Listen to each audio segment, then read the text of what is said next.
Well, how'd you start flying? Because you're this self-described hillbilly from West Virginia who'd rather shoot squirrels than go to school.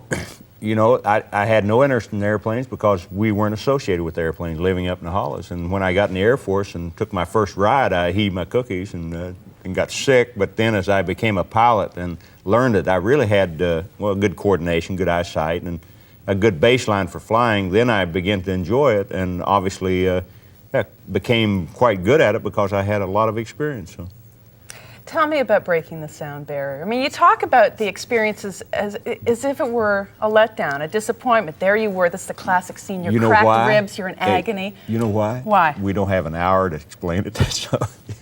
But that was it. Poking your finger through the jello, you say. Yeah. Well, the one thing that I make it look easy, you might say, but the one thing, yes, we were worried. We had no idea what we were getting into, and when we got out in the region of the speed of sound and lost our elevator effectiveness, that really worried us because the airplane had been predicted to pitch up or pitch down and we had no control over it. But the one thing came out of that, as I explained, that horizontal stabilizer or flying tail. When I really got above Mach 1, I don't know, I sort of disappointed it didn't blow up, you know, but damn happy it didn't. But the one thing that's hard to explain, you have a feeling of accomplishment, and that's the way it was. And when I look back, it was a fun program, and probably not the only, but the most useful thing that I ever done in my life. Don't you ever wish you'd been an astronaut? You talked about all the baloney and hype surrounding Mercury 1, and you didn't really approve of that, but don't you wish you'd really got, I mean, would you like to have walked on the moon?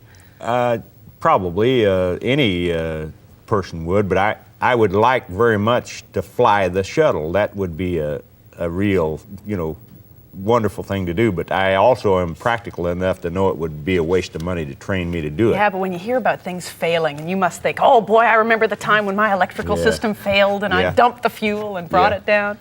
Well, you sympathize with guys who have problems, but obviously they've got redundancy in the systems, and they also are very, very well trained astronauts in the shuttle.